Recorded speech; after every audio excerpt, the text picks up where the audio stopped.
दोस्तों, समस्या ही समाधान की जननी है और समाधान ही समस्या की भी जननी है। इस बात को समझाने के लिए एक मिनट की कहानी के माध्यम से हम प्रयास करते हैं। एक बार एक व्यक्ति जो अरब देश के शेख हैं, जो राजा जिसको कहते हैं, वहां के जो मालिक हैं, उन शेखों के पास एक व्यक्ति जाता है और वह पूछता है, बताइए आपके पूर्वज इस रेगिस्तान में, इस मरुभूमि में किस प्रकार के सवारी का वाहन का उपयोग चलने के लिए किया करते थे। वह शेख बोलता है, मेरे पूर्वज ऊंट का उपयोग किया करते थे चलने के लिए, सवारी के रूप में। वह व्यक्ति अगला प्रश्न पूछता है, बताइए आप लोग वर्तमान समय में वाहन के लिए क्या उपयोग करते हैं, चलने के लिए क्या उपयोग करते हैं। वह शेख बोलता, दुनिया की सबसे लग्जरी व्यवस्था, दुनिया की सबसे महंगी, सबसे बड़ी बड़ी व्यवस्था हम लोग चलने के लिए या अपने शौक की पूरा करने के लिए आज वर्तमान समय में उपयोग करते हैं। अगला प्रश्न वह व्यक्ति पूछता है, बताइए आपके आने वाले जो खानदान के लोग होंगे वे किस प्रकार की वाहन का उपयोग करेंगे। आज यदि आप वर्तमान समय में इतनी महंगी महंगी, इतनी बड़ी बड़ी व्यवस्थाओं को सिर्फ यात्रा करने के लिए उपयोग करते हैं, तो आपकी जो आने वाली पीढ़ियां होगी वो क्या करेगी।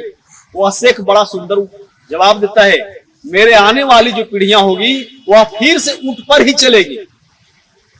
इस बात को सुनकर, इस जवाब को सुनकर वह व्यक्ति चकित हो जाता है और पूछता है, ऐसा क्यों।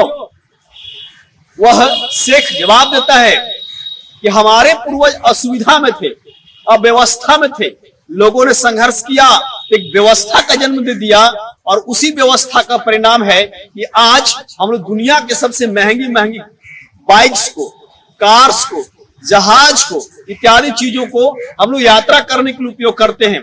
लेकिन हमारी जो पीढ़ियां वर्तमान की है या जो आने वाली पीढ़ियां होगी, इस व्यवस्था के उपयोग में इतनी व्यस्त हो जाएगी, इसके उपभोग में इतनी व्यस्त हो जाएगी, इतनी व्यस्त हो जाएगी, वे शारीरिक रूप से और मानसिक रूप से बहुत कमजोर हो जाएंगे, असक्षम हो जाएंगे, मतलब कि वह काम करने के योग्य भी नहीं रह पाएंगे। और ऐसी स्थिति में यह जो व्यवस्था है वो अव्यवस्था को जन्म दे देगा और हमारी आने वाली पीढ़ियां फिर से इस जो आज की भौतिकवादी और बड़ी व्यवस्था का जो हम उपयोग करते हैं, इसे छोड़ते हुए एक बार फिर से ऊंट पर चढ़ जाएगी। मतलब दोस्तों, शायद आपको समझ में आ गया होगा। आपके पास यदि समस्या है तो समस्या हाइट्स ऑफ कैरेक्टर को जन्म देता है, समस्या हाइट्स ऑफ पर्सनालिटी को जन्म देता है, समस्या हाइट्स ऑफ अचीवमेंट को जन्म देता है, समस्या हाइट्स ऑफ सक्सेस को जन्म देता है। ऐसी सफलता जिसे आज तक बहुत काल में किसी ने प्राप्त नहीं कर पाया और संभवतः भविष्य में भी कोई नहीं कर पाएगा। समस्या ऐसी चीजों को जन्म देता है। लेकिन हम लोग जब व्यवस्थित हो जाते हैं, फैसिलिटी से भर जाते हैं, तो हम लोग मानसिक और शारीरिक तौर पर बहुत कमजोर हो जाते हैं और इतने कमजोर हो जाते हैं कि यह जो व्यवस्था हमारे पास बन जाता है वह अव्यवस्था को जन्म देता है। शायद यह बात आपको समझ में आ गया होगा। बहुत बहुत धन्यवाद।